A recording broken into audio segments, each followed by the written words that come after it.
Jujutsu Kaisen season 3 episode 3। तो episode की starting होती है और हमने स्टार कॉरिडोर का सीन दिखाया जाता है जहां पर मास्टर टेंजन अपनी आइडेंटिटी रिवील करते हैं और साथ ही उन सबको देखकर बोलते हैं कि जेनिन घराने का बच्चा, मैं चिन के खून का वारिस, डेथ पेंटिंग और सुकुना का वैसल तुम्हारा स्वागत है। फिर यूकी बोलते हैं कि आपने मेरे लिए कुछ नहीं बोला। तो टेंजन बोलते हैं कि हम पहली बार थोड़ी ना मिल रहे हैं। फिर यूकी उससे पूछती है कि तुमने स्टार कॉरिडोर को सील क्यों कर दिया था। टेंजन कहता है कि मुझे डर था कि तुम भी किंजाकू के साथ मिली हुई हो, इंसानों के दिल में तो नहीं झांक सकता ना। फिर यूकी पूछती है कि ये किंजाकू कौन है। तो टेंगन बताता है कि जो आदमी नकली गेतो बनकर घूम रहा है उसका नाम किंजाकू है और किसी समय में वो नोरितोशी कामा हुआ करता था। फिर यूजी टेंजन से पूछता है कि आप इतने अजीब क्यों लग रहे हो। फिर टेंगन बोलता है कि मैं इमोर्टल हूँ, लेकिन उम्र तो मेरी भी बढ़ती है। 500 साल जिंदा रह के देखो, तुम भी ऐसे ही दिखने लगोगे। फिर वो बताते हैं कि 12 साल पहले मेरा मर्ज एक स्टार प्लाज्मा वेसल से होना था, पर वो काम नहीं हो सका। मेरी उम्र तेजी से बढ़ने लगी और खुद की पहचान खोकर कुछ और ही बन गया। और अब मैगुमी और यूता पूछते हैं कि किंजाकू का प्लान क्या है और हम गोजो को प्रिजन रैम से बाहर कैसे निकाले। टेंगन बोलता है कि मैं तुम्हारे सवालों का जवाब दूंगा, लेकिन बदले में मुझे कुछ चाहिए। यहाँ पर 3 स्पेशल ग्रेड मौजूद हैं, यूता, यूकी और चोजो।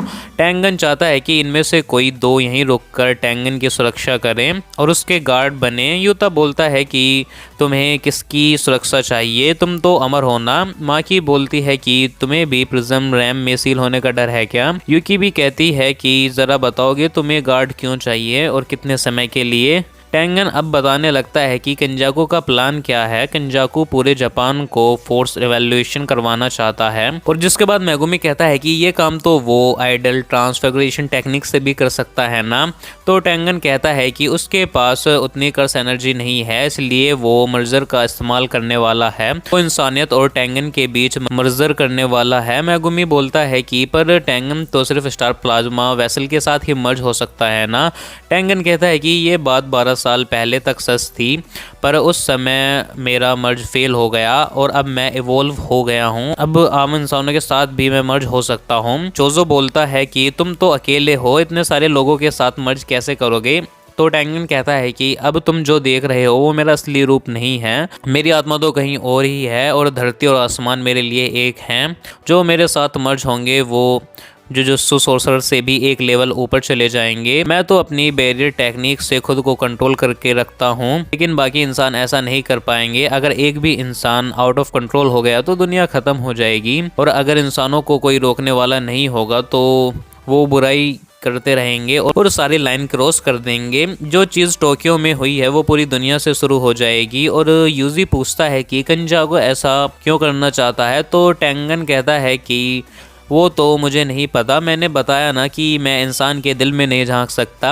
माकी बोलती है तुम मर्जर करने से मना कर देना, फिर तो वो कुछ नहीं कर पाएगा ना। टेंगन बोलता है कि इवोल्व होने की वजह से अब मैं इंसान कम और कर्स ज़्यादा बन चुका हूँ और किंजाकू मुझ पर कर्स स्पिरिट मैनिपुलेशन कर सकता है, जिसमें वह किसी भी कर्स को गुलाम बनाकर उससे कुछ भी करवा सकता है। इसलिए उसे गार्ड्स चाहिए क्योंकि किंजाकू उसका बैरियर तोड़कर कभी भी यहाँ आ सकता है। फिर यूकी बोलती है कि अभी ही क्यों। और फिर वो कहता है कि उसने 12 साल पहले मर्जर रोका, जिससे टेंगन इवोल्व होकर एक कर्स बन गया, जिससे अब किंजाकू कर्स मैनिपुलेशन टेक्निक से उसे कंट्रोल कर सकता है। उसका सुकुना से भी कोई कनेक्शन है और वो करीब 1000 साल से जुजुत्सु सोर्सरर है, तो वो मर्जर अब ही क्यों करना चाहता है। टेंगन बोलता है कि मैं स्टार प्लाज्मा वेसल और 6 आइज हम सब की तकदीर आपस में जुड़ी हुई है। 6 आइज यूजर्स ने किंजाकू को 2 बार हराया है और इसके बाद किंजाकू इतना गुस्सा हो गया कि उसने सारे स्टार प्लाज्मा वेसल्स को मार दिया। कोई भी बच्चा 6 आइज के साथ पैदा होता था तो उसे भी वो 1 महीने के अंदर खत्म कर देता था, लेकिन फिर भी मर्जर वाले दिन स्टार प्लाज्मा वेसल और 6 आइज यूजर्स आ ही जाते थे। फिर उसने 6 आई वालों को मारने की जगह उन्हें सील करने का आइडिया लगाया और इसके लिए प्रिजन रैन का सहारा लिया और एक टाइम पर एक ही 6 आई यूजर हो सकता है। लेकिन 12 साल पहले कुछ अलग हुआ। तोजी जेनिन की एंट्री हुई, उसके पास हेवनली रेस्ट्रिक्शन का तोहफा था और वो एक ऐसा इंसान था जिसके पास बिल्कुल भी कर्स एनर्जी नहीं थी। इस इंसान ने हमारी तकदीर को ही पलट दिया और रिको यानी स्टार प्लाज्मा वेसल को मार दिया। उस दिन के बाद से ही सब कुछ बिखरना शुरू हो गया। 6 साल पहले प्रिज्म रैम किंजाकू के हाथ लग गया, जिससे उसने गोजो को सील कर दिया। मेगुमी पूछता है कि फिर ये कलिंग गेम क्या है।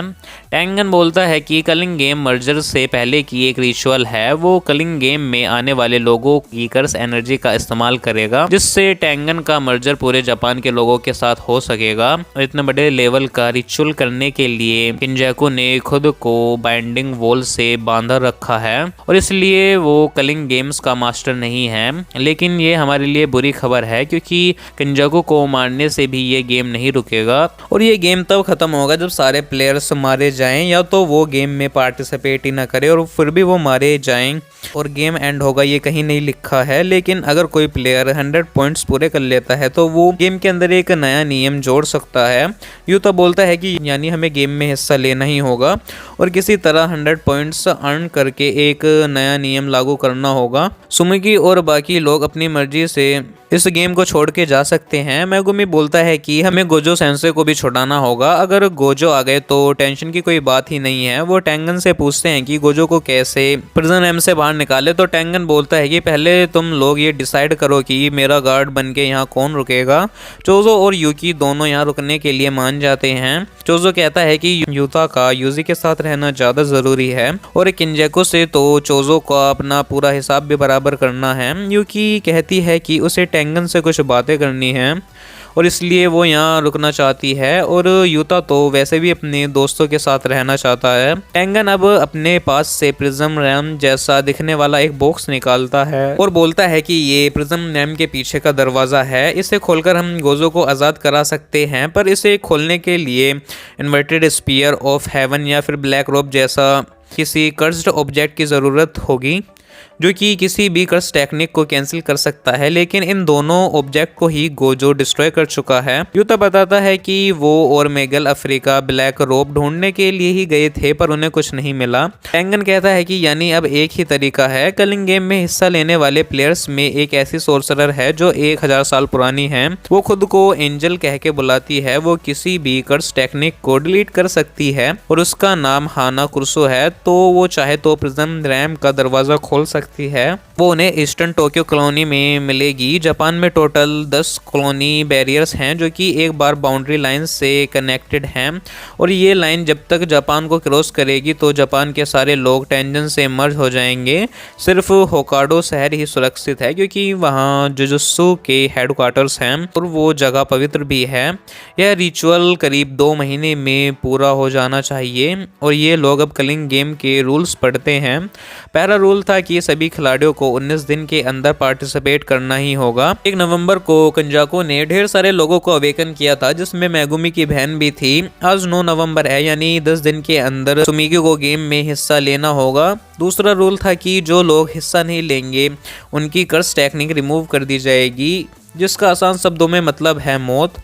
माकी ने इस बारे में शोको से भी बात की थी, जिसने बताया था कि हिस्सा ना लेने पर जरूर ब्रेन के साथ कुछ होगा, वरना तो कोई भी गेम में हिस्सा नहीं लेता। माकी बोलती है कि मतलब मेरे जैसे लोग जिनके पास कोई टेक्निक नहीं है उन पर कोई रिस्क नहीं होगा, पांडा पर भी नहीं, उसके पास तो दिमाग ही नहीं है। गेम का तीसरा रूल था कि जो भी कॉलोनी में एंटर करेगा उसे गेम का खिलाड़ी माना जाएगा, चाहे वो सोर्सरर हो या आम इंसान। और जो लोग कॉलोनी में पहले से रह रहे हैं उन्हें एक मौका दिया जाएगा वहां से बाहर निकलने का। फोर्थ रूल है कि एक दूसरे को मारने से प्लेयर्स को पॉइंट्स मिलेंगे और 5वां रूल है कि सोर्सरर को मारने से 5 पॉइंट और बाकी लोगों को मारने से 1 पॉइंट मिलेगा। मेगुमी अब पूछता है कि गेम मास्टर है कौन, तो टेंगन बताता है कि हर खिलाड़ी को एक शिकिगामी दिया जाएगा जिसका नाम कोगाने है। कोगाने बस गेम का इंटरफेस है जो इन्हें गेम के बारे में बताएगा, वही गेम मास्टर तो पर्दे के पीछे से सब देखेगा। 6th रूल है कि किसी खिलाड़ी के 100 पॉइंट्स पूरे होने पर वे गेम में एक नया नियम जोड़ सकते हैं, लेकिन पुराने किसी रूल को हटा नहीं सकते। और 7वां रूल है कि गेम मास्टर को खिलाड़ी का बनाया नया रूल अपनाना ही होगा, बस उससे गेम पर ज़्यादा असर नहीं पड़ना चाहिए। बाकी लोग सोचते हैं कि ये गेम में तो नाइंसाफ़ी होगी, तो टेंगन बोलता है कि इन रूल्स के अलावा किंजाकू इनके साथ कोई नाइंसाफ़ी नहीं कर पाएगा। और 8वां रूल और आखिरी रूल है कि 19 दिन तक अगर किसी खिलाड़ी के पॉइंट्स नहीं बदलते हैं तो उसे खत्म कर दिया जाएगा। यूजी बोलता है कि मतलब हमें किसी न किसी को मरना ही होगा। और मेगुमी कहता है कि उसके पास कुछ आइडिया है।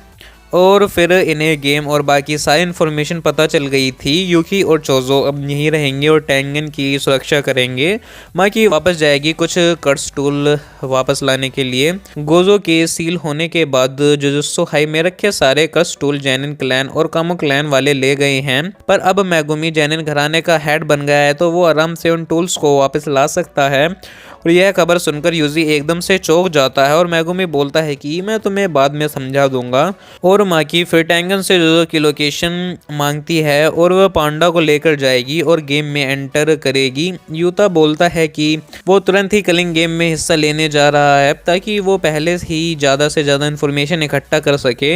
इन्हें अलग अलग कॉलोनी में जाना चाहिए ताकि इन्हें एक दूसरे से लड़ने की नौबत ना आए। कॉलोनी के अंदर शायद सिग्नल ना मिले तो ये लोग फ़ोन पर बात नहीं कर पाएंगे, लेकिन अगर यूता यूजी से अलग रहेगा और सुकुना बाहर आ गया तो मेगुमी कहता है कि ऐसा कुछ नहीं होगा और हुआ तो मेरे मरने के बाद सुकुना को मार देना। माकी अब यूजी और मेगुमी को हकारी के पास जाने को बोलती है।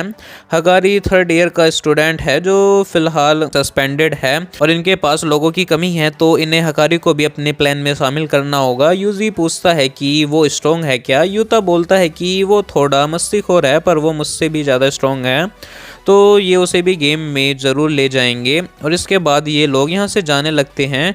यूकी और चोजो यहीं रुक गए थे और यूजी चोजो का शुक्रिया करता है उनकी इतनी मदद करने के लिए। वहीं चोजो अपने छोटे भाई को जिंदा रहने के लिए बोलता है और चुपके से रोने लगता है। और दूसरी तरफ हम तकाबा नाम के एक कॉमेडियन को देखते हैं जिसे देखकर लोग बोर हो रहे थे और उसके साथ ही उसे काम छोड़ देने के लिए कहते हैं। वो 35 साल का हो गया है और उसके जोक्स पर कोई नहीं हंसता। उसे कुछ और काम करना चाहिए जो उसे सूट करे। उसका दूसरा साथी कैन बोलता है कि मुझे तुम्हारे जोक्स अच्छे लगते हैं। दुनिया में 2 तरह के कॉमेडियन होते हैं जो हमेशा पॉपुलर रहते हैं, पहले जो फनी होते हैं और दूसरे जिन्हें लगता है कि वो फनी हैं। वो तकावा से पूछता है कि तुम कौन से टाइप के फनी हो।